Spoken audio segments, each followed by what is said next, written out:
conference. And you went into it much better than I was there. Okay, I'm calling this meeting to order. Board Secretary, please take the roll. Present. Silver. Present. Absent. Here. Bates. Rank is here. Perez. Present.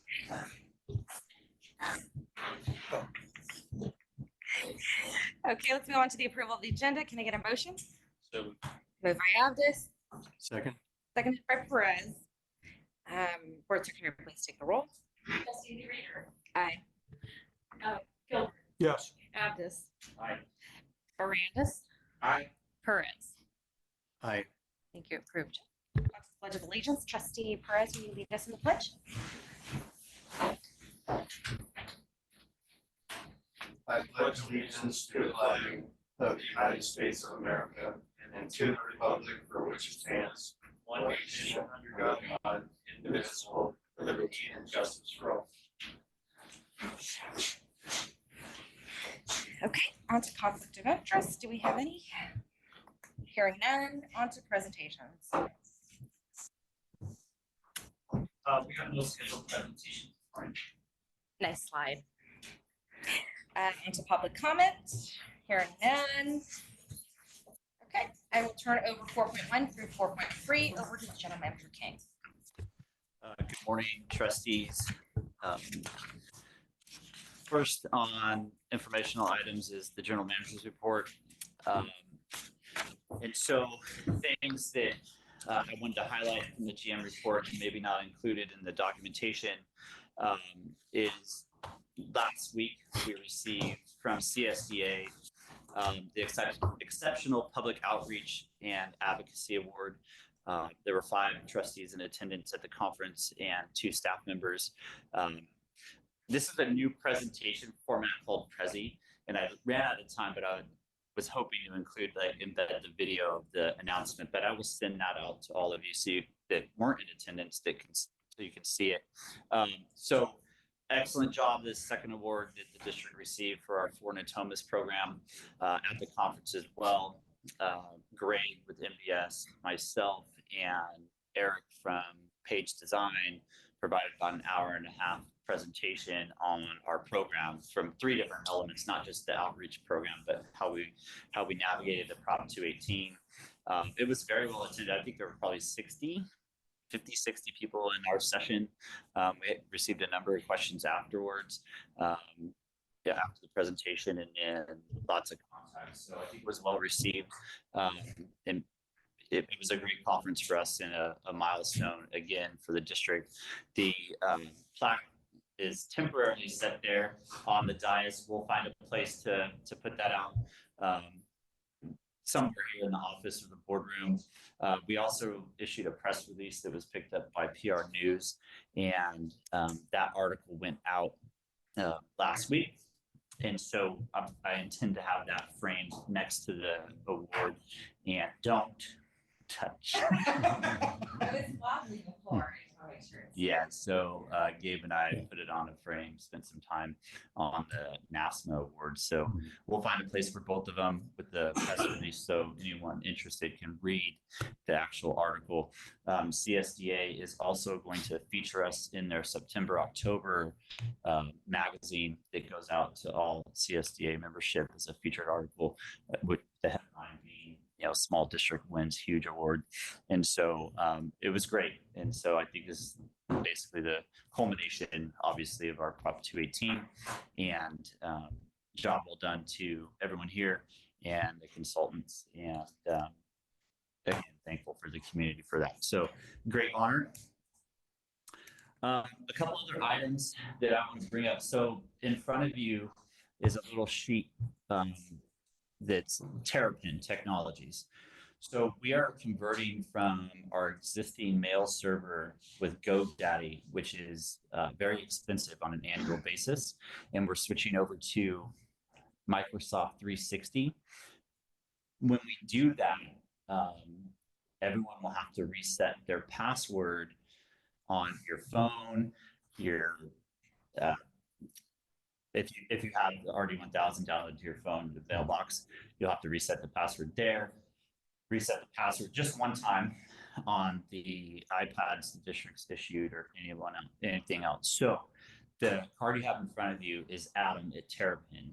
We intend to, is it Wednesday, Julian? Wednesday next week, we intend to make that conversion. So the next time you log in, you'll have to reestablish a password. So Adam is willing to work with all of you. So call him. He's ready to do that. If there's trouble, and he'll be able to walk right through that. I see some consternation. Question. Oh no, it's just reset. You don't have to know your old one, right? He'll issue a temporary. He'll issue it, yeah. And then you'll change it to whatever you want. Yeah. Especially if you need strong customer reserve. So just be aware, if you try to get into your RD1000 mail on Wednesday afternoon timeframe, it's going to ask for your temporary password. So call him, get that temporary password, because you won't have access to that once we make the conversion. So give him a call. He'll get you set up on whatever devices that you use. And so he will be available, right, Julie? He said, yeah, barring any catastrophe, but we'll get you set up and just want to make you aware of that. And it's going to save the district about $2,000 a year. And so in the big scheme of things, not a huge amount, but it's a one-time inconvenience. And then going forward, everything's on Microsoft 360 and the licensing minimal, right? Yeah. Yeah. So that, the second item is the High Water Jamboree. We do have confirmation from the city for their flood week. They are going to host that event on October 21st in North Natomas Regional. We have a meeting next week to look at the site to see if it's going to work. So they've put some information out. There's a form. We filled it out. We're registered to go. We're going to have a lot of equipment like we did last year. And we're currently, actually, Jolene and Christina have spent a lot of time with our new logo to get new swag, pick some up on the back. So we'll have that ready to go. I am working on some apparel. So if there are any trustees that would like to come and participate and be at the booth, you're more than welcome to do so. Setup starts, I think, from their flyer around 8 a.m. However, the event doesn't start till 10 and it runs till 1. So if I know Ed had reached out about that and said he would volunteer. So I'm going to work on getting either a jacket or some polos so everyone can represent the district well, and hopefully they're here on time for the event. So or a wide variety of sizes and stuff. So we'll have them there so you can throw it on. It'd probably be a little cold, so I was initially thinking like polos, but we'll probably do a jacket or a windbreaker or something, right? We'll look at cost and we'll represent well. But Jolene and Christina are also working on a new tent, with our logo on it, because our old material is outdated now. And so we budgeted for this expense and updating all the material. We have some really cool new stuff, so check it out before you guys leave today. And then the last item I wanted to mention here on the GM's report is Initiative 21004-21A1. And this is an initiative that is circulating through and could potentially be on the ballot for 2024, which would really limit and restrict the ability for local government, state government, special districts to generate new fees, particularly Proposition 218 fees. And the problem with the way it's written and why we're concerned is that it's retroactive the way the initiative is written now to 2022. So any fees that were adopted after January 1st, 2022 are not acceptable under the way the initiative and wouldn't be allowed, right? So obviously our recent stormwater fee could potentially be at risk if this does move forward and is voted by the voters, right? So what I intend to do, CSDA has issued a take action brief, and they've given a sample letter. And unless there's strong opposition here, I intend to submit a letter in opposition next week to, through CSDA and to the legislature on behalf of the district. So, and obviously in opposition, it presents a number of problems, not only for us, but others. Scott and Rebecca are looking into this issue, and legal challenges to it should it continue to move forward. And there's a number of them. Just in our cursory review at this point, they'll be providing a further update, hopefully next week, in depth on the pitfalls, essentially, of the way the initiative is written. There's also circulating through the legislature AC 13, which removes some of the troubling language from the initiative. And so that's moving through. I believe it's on the assembly floor now, but it passed off. So that's working its way through. That's a little more comfortable to us, and we're still monitoring that. But I will be submitting an opposition letter to this initiative next week on behalf of the district. Yeah, we'll get a letter. Yeah, exactly. I'll do both next week. What's the point of the initiative? What are they? To restrict taxes, fees, assessments generated. I think there's a general consensus by the people supporting this initiative that it's just too much. They've had enough in California, and no new taxes, no new fees, without undue, diligent, detailed, all the way justified fee, which we feel comfortable in ours. We did a very thorough job, but there still could be challenge not only on ours, but on anyone else's. And so it really impacts the ability for people to generate funds to provide essential services. And it's really troubling. Even Prop 218 is cumbersome as it is now. And so this is being circulated by the California Business Roundtable right now. They're really on top of it, and then initially started by the Ambulance Association. Well, no, they're funneling money. Yeah, funneling money. So the initiative actually is very well supported financially right now, and we'll see what happens if it gets on the ballot. But we're hopeful to get through and enough opposition that it dies, because, well, at least the retroactivity part for our in particular interest. More to come on this. Go ahead. Has anybody raised the constitutionality of having a retroactive date? Yes, and that's what you guys will receive, the legal opinion. I'll forward it to you from Scott and Rebecca next week. There is federal law, I believe, the conversation with Scott and the Constitution, that state laws can't violate contracts. It's a contract violation law. And so, for a specific example, had a special district raised a fee or assessment or rate to raise the fee, and it issued bonds. Well, that's a contract to the bondholder, and you're using that rate revenue for your bond obligation. Well, that's a contract, and that's a potential violation. And federal Constitution says you can't do that. And so but there's also an issue of severability, right? So that can happen as long as there's no contract in place. And so, is there severability of the initiative to separate just the retroactivity part? Maybe. Or is it no severability and everything gets wiped out? So that, again, more information that comes. Scott and Rebecca will, as soon as they provide it to me, I'll send it out to all the trustees in their opinion for our instance. It's too late to amend the initiative. It is the way it is. Kevin, is one of the support groups for that the Howard Jarvis? The what? The Howard Jarvis Association. They're an anti-tax group. Yeah, I haven't read through the supporters of the initiative or who's signed on yet. So I can't answer that. Yeah, okay. To knowledge, but this is worrisome because there are other districts like Winton who's trying to work on the property now. They really need the funds necessary to fill the football size hole in their backyard. So yeah, it is troublesome if you can't provide essential services. I mean, anyway, more to come on that, and I will be submitting letter of support for AC 13 and a letter of opposition to this initiative.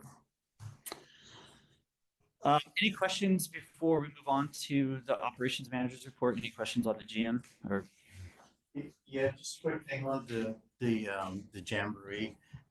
If there's any trustees that haven't been to one, I've been to a couple of them, including the last one, and it's really quite an interesting event. There's a lot of different agencies there, and if you like big equipment and big toys, they're all there, including ours. We brought in, what is that? The Tarmac, the tracked dump truck. Yeah. It was a hit last year, so we'll have that down there this year. Child friendly. It's just that October 25th. October 21st, Saturdays. Well, Yeah. we have a track dump truck. It's like basically an massive. excavator chassis. It has a turntable and it has a dump head that can October 21st. 360 degrees. It's used a lot for force. Yeah. We purchased it through the FNAP grant 3 years ago. So next year we're gonna do the employee appreciation barbecue at the courtyard, so. In the back of the dump truck. Oh, so no more name day. Yeah. It's got, we set it up like the Space Needle, right? And it's rotating restaurant at the top. So yeah, thanks for that, Ed. Appreciate that. So anyone that wants to come, let me know because I'll get you set up and then we'll know to expect you. It's a really good event. All right, so on to the operations manager's report. I'll turn it over to Gabe here in just a second, but he will be updating on Steelhead Creek because we had talked last month about the potential to do that in partnership with the Regional Water Quality Control Board as well as American River. And so the city's halting or their stay on encampment removal and activities is still impacting that schedule. So Gabe, go ahead. Yeah, so we're gonna, I've been talking to Rich from the water board. We initially had thought about taking all the campers from the American River side and posting for removal. Obviously, that news actually took place, so that kind of put us in a different spot. American River is not too keen on removing campers at this point. So what we're gonna do is we're gonna leave the campers there. We're gonna do a trash removal in the first week of October and then the second week of October, a total of 4 days. So we're gonna bring our equipment down there. American River's gonna pull it out. We're gonna haul it off. We'll have 3 staff members, 3 pieces of equipment for 4 days. Next year, we're gonna revisit it and hopefully have buy-in from different agencies to actually post and remove the campers who contribute to the trash. And then we'll obviously start patrolling the area as well, using our current patrol to prevent future establishments. So as of right now, 4 days in October total. And to Gabe's point here about additional assistance, obviously with the removal and encampments, as you all know, and we've reported, we've had tremendous success on the Natomas East Main Drain on our portion and keeping the reestablishment of the unhoused on the levee at bay since May this year. And so, you know, we've hauled out a lot of garbage over the past 4.5 years in this partnership with the Regional Water Quality Control Board as well as American River and others. However, moving forward, if we don't receive support and the unhoused just keep coming back on the other side or in the creek that are other people's responsibilities, well, I would like to have a discussion with the board if we still want to participate at the same level or what level we want to participate, because we have spent, this board has authorized and spent a significant amount of money to do our part on our side. And so if it's just this recurring cycle, I think we need to reevaluate it at some point if a different approach isn't had. So we'll participate this year, obviously. And we talked with the Regional Water Quality Control Board a couple of weeks ago, and I reported back last month's board meeting about that meeting and like rethinking this approach. Unfortunately, we're not able to use the same tools right now that we've been using since March. So hopefully by next fall, when they do this annual cleanup, it will have a tool back in our toolbox to use. But if not, it's something we want to keep just repeating this cycle at the expense of the district.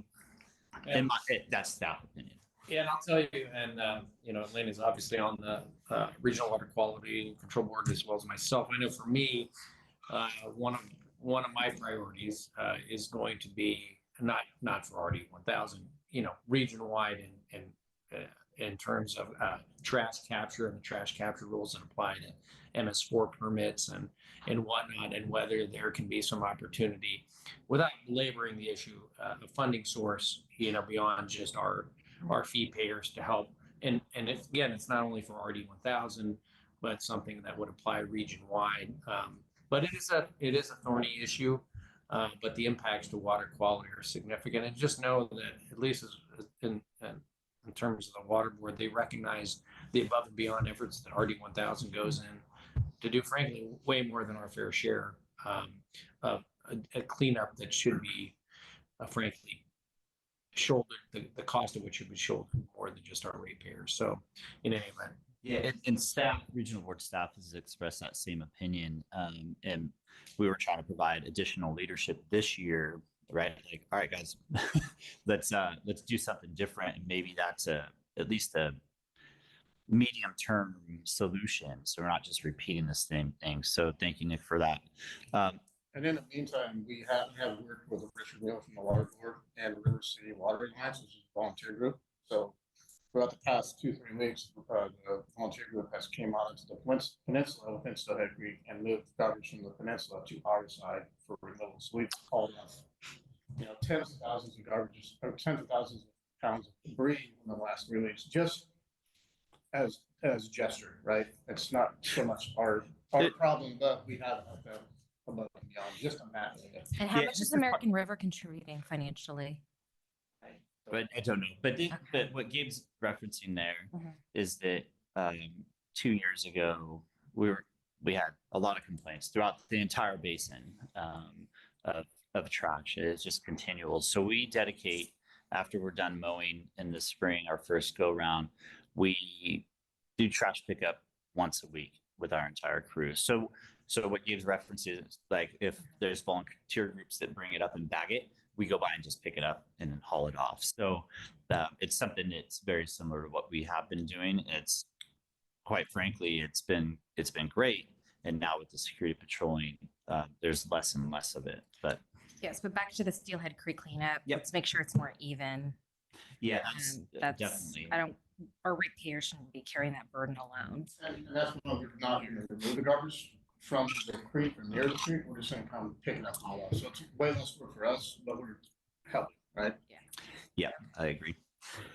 Anything else for Gabe, or Gabe, you have anything else you want to mention? Kevin, just a quick thing, that injunction on the encampments, is that applicable only to the city of Sacramento, or does it apply to us? City of Sacramento. It doesn't affect us, right? No, it does. So It the city of Sacramento, it's the injunction's passed. It's over right now. But Okay. now because of the injunction, everything's impacted. Yeah. Every time it's more than it was, right? Yeah. So now we Backlog. have trouble with getting impact to help us with the removals. We can post, we can do garbage removal, but we need law enforcement to help us with the removal. So they're impacted from this injunction. So it's going to be delayed response. Yeah. Anything else for Gabe? Or do you have anything else to do on that? No, yeah. I mean, on the homeless encampments, we're gonna begin posting on Bannon Canal and the East Rand and Truxell. Those are 2 hot spots. So we'll begin the process of that. But obviously, it'll depend on law enforcement for that. We have a couple of aquatic treatments coming up, or coontail treatment coming up in the middle of September. So that'll be good to get that done. And then working with the Thomas on that treatment as well, the Thomas Mutual Water Company. We did receive 3,000 tons of RSP rock from Nordic with no charge. They did have a job for the Corps that they removed a bunch of riprap. When they go to place the new riprap down, they can't use the old riprap. It's called dirty riprap, or allow it. So we were able to secure all that rock for free, which is about 250,000 rock. We can use that in our interior drainage canals for repairs, which is great. So that's another highlight, and thanks to Tony for that one. He coordinated that, so that was a good. That's stored out in the yard. We have it planted. Yeah, so it's a big one. Well, I have to say the canal looks amazing over there by Plant 2. That's great. Yeah, that's it for me. Thanks, Gabe.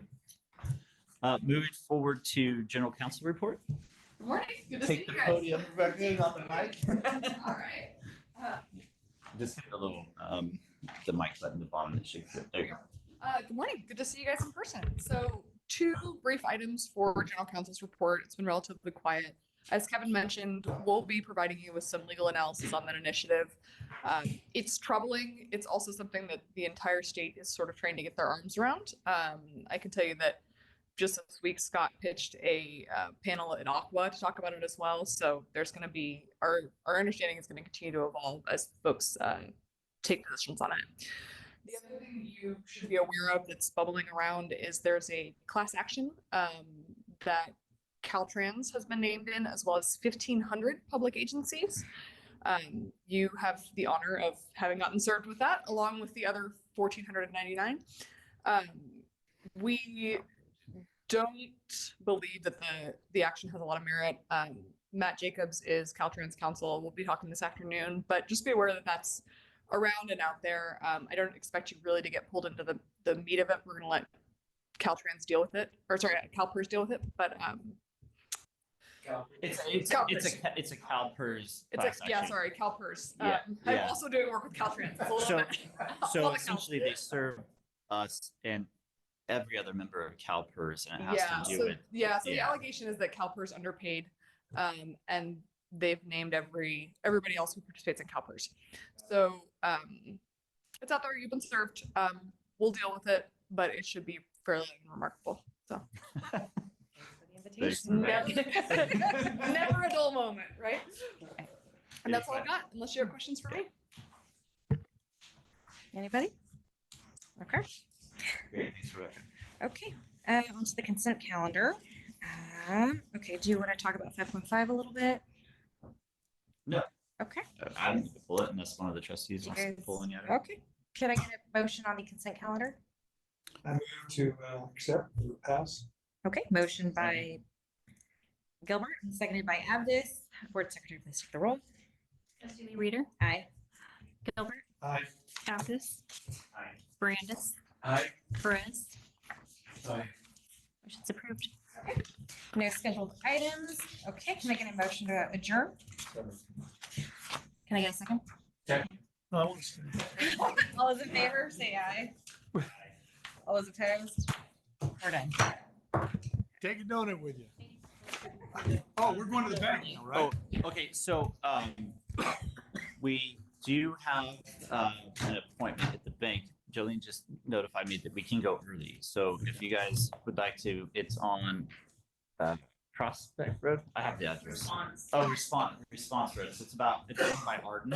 We can all pile in Gabe's truck, but if you want to drive separately, you have something else to do before the barbecue at noon or 11:45, you're welcome to drive down there, meet us at the bank, and then return for the barbecue in 10. So we finally have our bank. Wait, I stopped recording.